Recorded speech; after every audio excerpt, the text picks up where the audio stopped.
सलाम बाबा साईं। वालेकुम अस्सलाम। वालेकुम अस्सलाम। देख लो मेरी धी, मैं पूरे 5 बजे आ गया। वो लड़का तो आ रहा है ना? अब जी बाबा साईं, अब तक तो उसकी ट्रेन पहुंचने वाली होगी। चलो अच्छी बात है। जब तक वो आ रहा है तुम मेरे साथ बैठ के बातें करो। मुझे तुमसे वैसे भी जरूरी बातें करनी है। वो अच्छा हुआ तुम भी आ गई जमीला। एक काम करो, मेरे और मेरी बेटी के लिए 2 कप चाय बनवा दो। जी साईं। सुखा, 2 कप चाय लेकर आओ जल्दी। तो मैं ये कह रहा था कि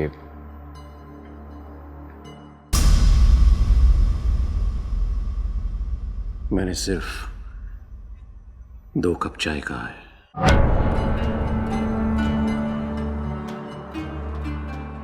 जी साईं।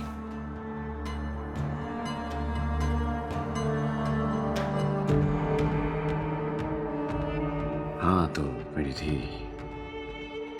कौन है वो लड़का? क्या करता है? नाम क्या है उसका? माजिद नाम है बाबा साईं।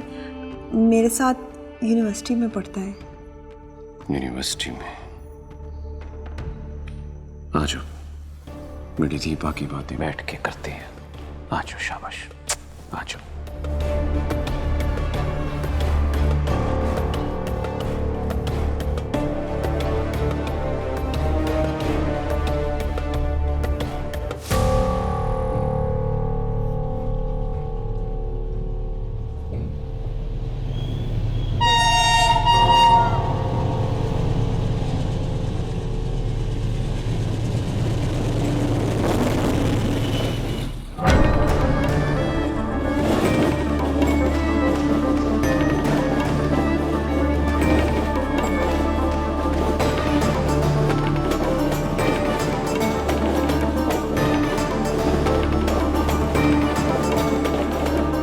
तुम्हारे साथ यूनिवर्सिटी में पढ़ता है?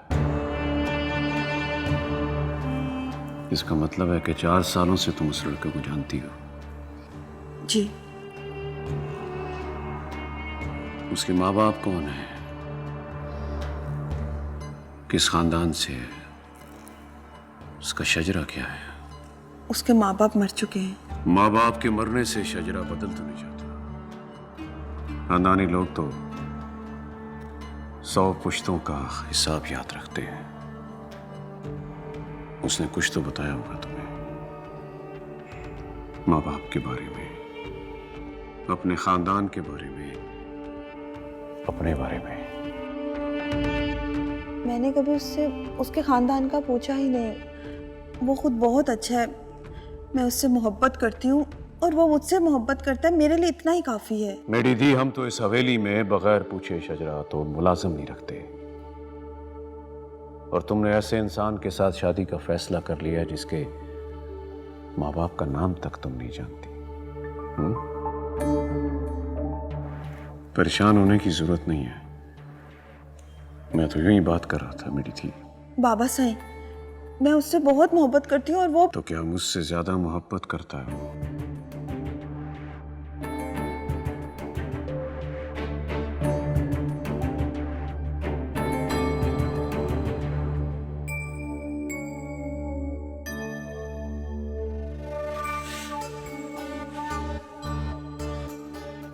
माजिद जी, आप कौन? आप बड़े पीर साईं के मेहमान हैं ना? जी मैं तो मखदूम दाऊद साईं की हवेली जाने के लिए आया था। असल में वो मैं आपका ही इंतजार कर रहा था। आप मेरे साथ आए, मैं आपको लेने आया हूँ। ओह, घबराए नहीं, आप बड़े पीर साईं के मेहमान हैं। आए मेरे साथ।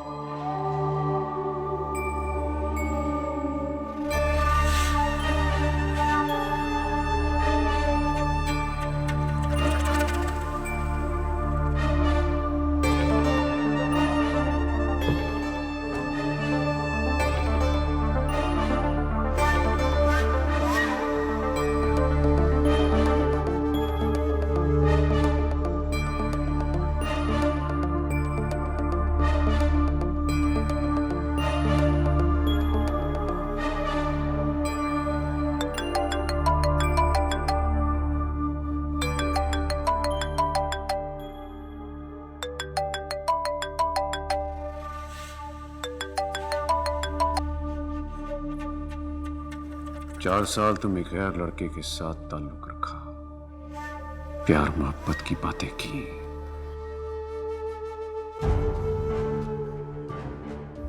तुमने एक बार भी नहीं सोचा कि तुम्हारे बाबा साईं को पता चलेगा तो उनको कैसा लगेगा। अगर मैं चाहता ना मेरी धी, तो तुम पर नजर रखने के लिए बंदे छोड़ सकता था, पर मैंने ऐसे नहीं किया। जानती हो क्यों? क्योंकि मैंने तुम पर भरोसा किया। मैं समझता था कि मेरी धी अपने बाप दादा की इज्जत का ख्याल रखेगी, पर तुमने तो ख्याल ही नहीं किया। बाबा साईं, मैंने कोई गुनाह तो नहीं किया। अपने बाबा साईं के भरोसे को तोड़ना कोई गुनाह नहीं होता।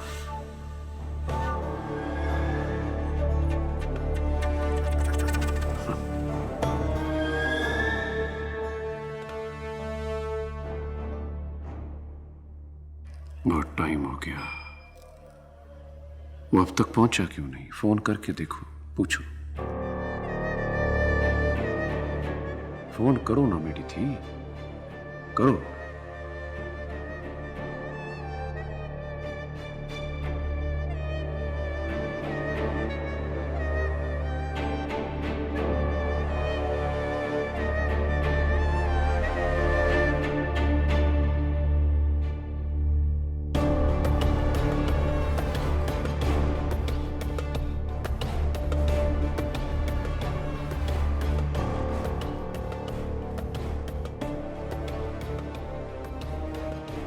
क्या हुआ? फोन लग नहीं रहा या उठा नहीं रहा? पूछा, फोन उठा क्यों नहीं रहा?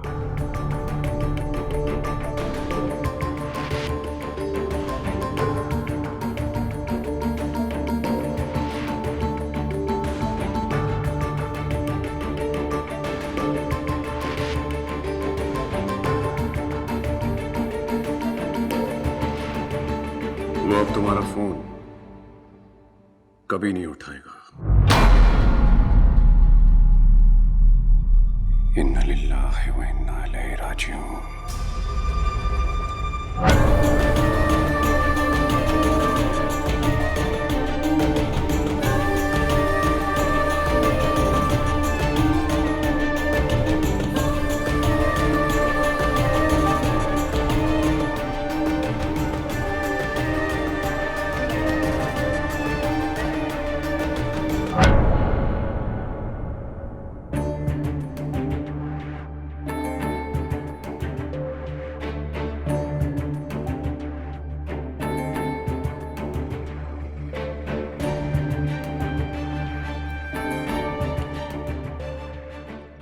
साईं, जब भी इस कमीने को देखता हूं तो मेरा खून खोलने लगता है। देखा था आपने कैसे देख रहा था वो आपको?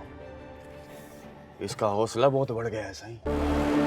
खून तो मेरा भी बहुत खोलता है, बहुत खून खोलता है। दिल का बहस को मैं अभी की अभी खत्म कर दूं। लेकिन बाबा साईं, इलेक्शन की फिक्र है उन्हें मुझसे ज्यादा। इलेक्शन ना हो गए क्या हो गया? ये बात तो ठीक है साईं, मगर मखदूमाबाद वाले ये समझते हैं कि आप डर गए हैं इससे। मैं डर गया हूं, मैं डर गया हूं। आप तो भूल गए होंगे, लेकिन सारे मखदूमाबाद वालों को याद है कि इसकी वजह से आपकी बारात खैरू के घर से वापस आई थी। और बारात का वापस आना आप जानते हैं लोग क्या समझते हैं। साईं, इसका कोई इंतजाम करना पड़ेगा। मुझे तो डर है कि कहीं इलेक्शन लड़वाने का ख्वाब साईं का अधूरा न रह जाए। क्या बोल रहे हैं मल्ली? इसकी इतनी हैसियत, ये पीर मखदूम अनीस के सामने खड़ा हो, मेरे सामने खड़ा होगा ये दो कौड़ी का रिपोर्टर। खड़ा हो गया है साईं।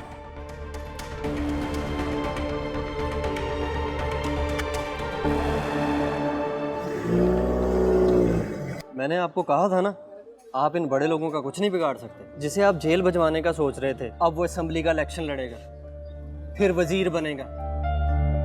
मखदूमाबाद पर ही नहीं, पूरे मुल्क पर हुकूमत करेगा वो। आपके और मेरे जैसे लोग सिर्फ बातें बना सकते हैं और हम कुछ नहीं कर सकते।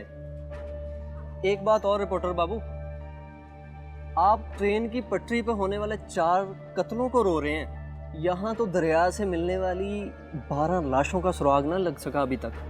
आप हैं भोले बादशाह, मेरी बात माने ना, छोटे साईं से ना हाथ मिला लें, हो सकता है वो आपकी जान बख्शी कर दें।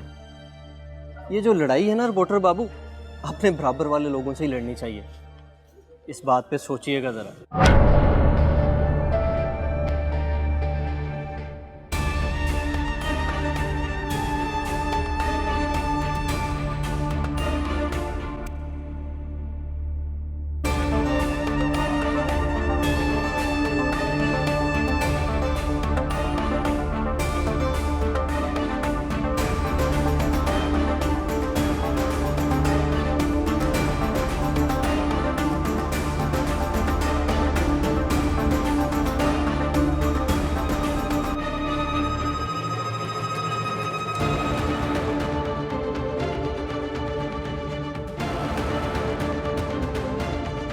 और चाय पिलाऊं आपको?